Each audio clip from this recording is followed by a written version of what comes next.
Assalamualaikum warahmatullahi ta'ala wabarakatuh. Alhamdulillahi rabbil alamin.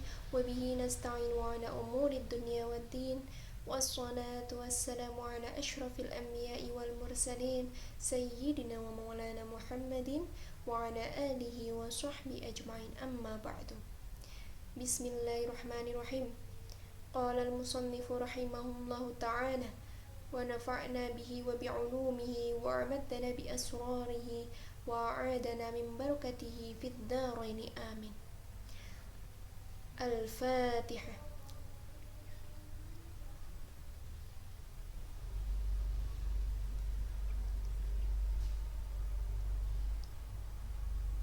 Baik, langsung saja kita memasuki hadis yang ke-238, melanjutkan dari hadis pertemuan minggu sebelumnya, yang akan membahas tentang doa meminta perlindungan dari penyakit batin dan azab.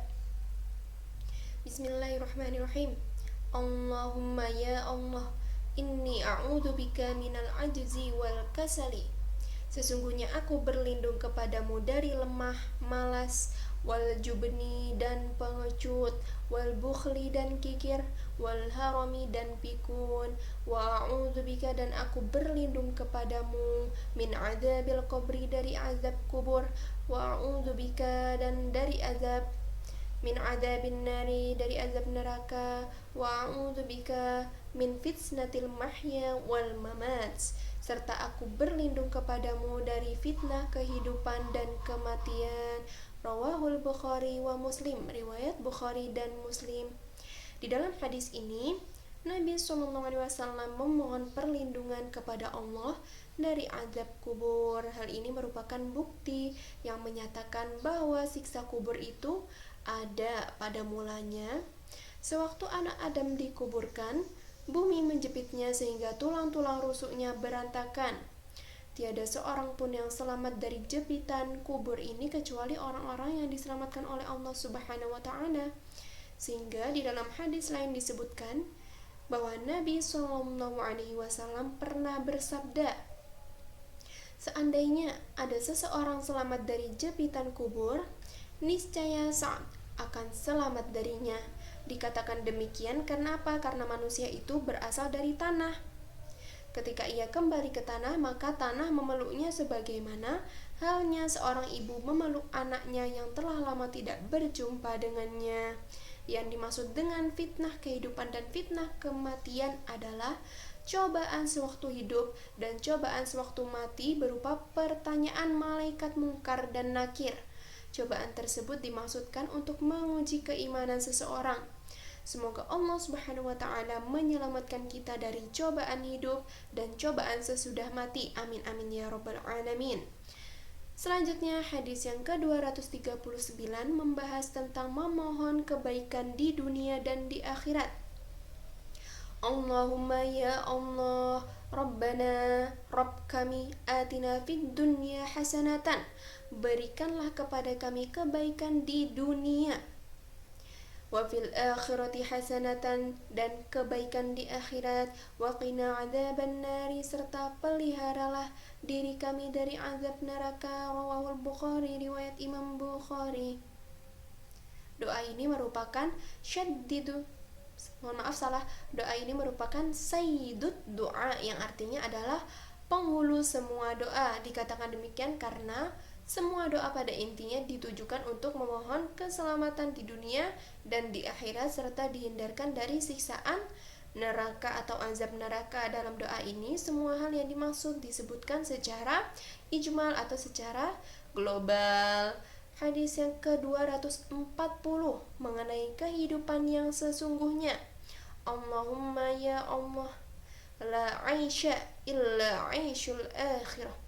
Tiada kehidupan yang sesungguhnya kecuali kehidupan di akhirat kelak. Rawahul Bukhari, riwayat Bukhari.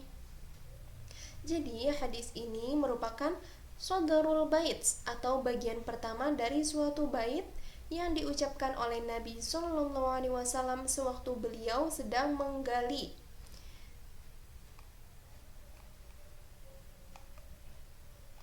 Maksudnya adalah sedang menggali khandaq atau parit untuk membentengi kota Madinah dari serangan bala tentara yang bersekutu. Lengkapnya berbunyi seperti berikut. Ya Allah, tiada kehidupan kecuali kehidupan di akhirat.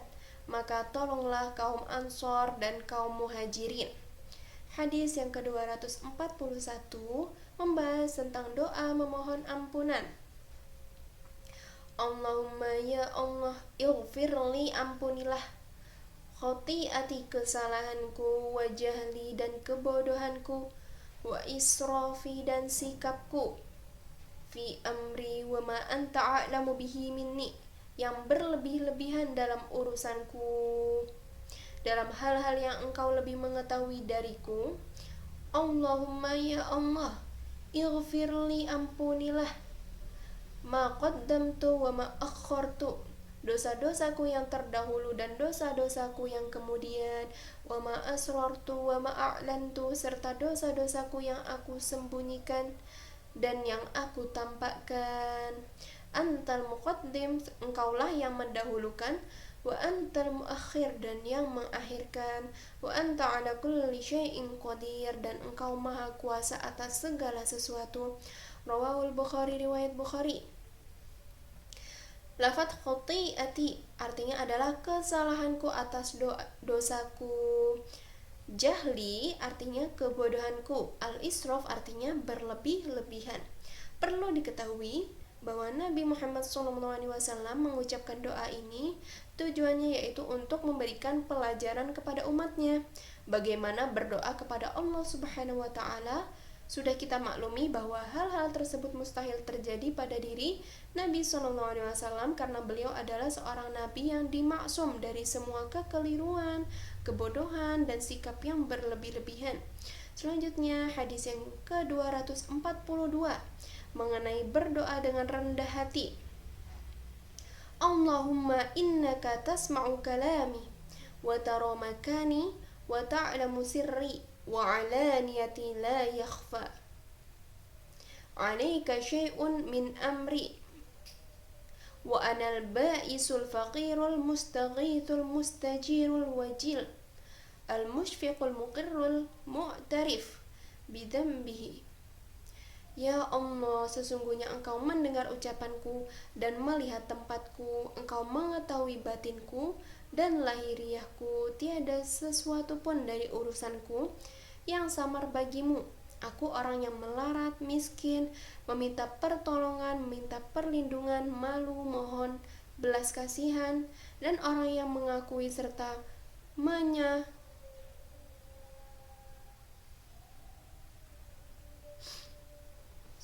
menyadari dosa-dosanya.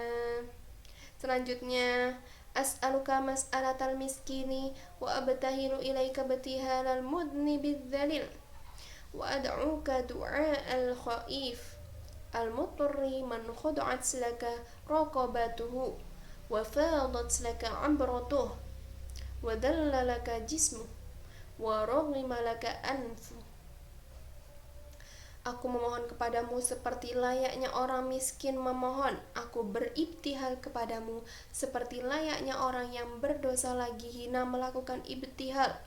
Aku memohon kepadamu sebagaimana layaknya orang yang takut lagi terpaksa memohon, yaitu doa orang yang tunduk patuh kepadamu, air matanya mengalir karenamu dan jasadnya hina karenamu serta menyerahkan dirinya kepadamu.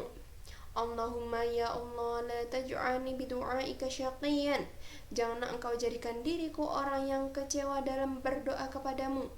Wa kun bi ra'ufar rahiman, dan belas kasihanilah aku dan sayangilah aku, ya khairal mas'ulin, wahai Tuhan sebaik-baik yang diminta, wa ya khairal mu'tin, dan wahai Tuhan sebaik-baik yang memberi.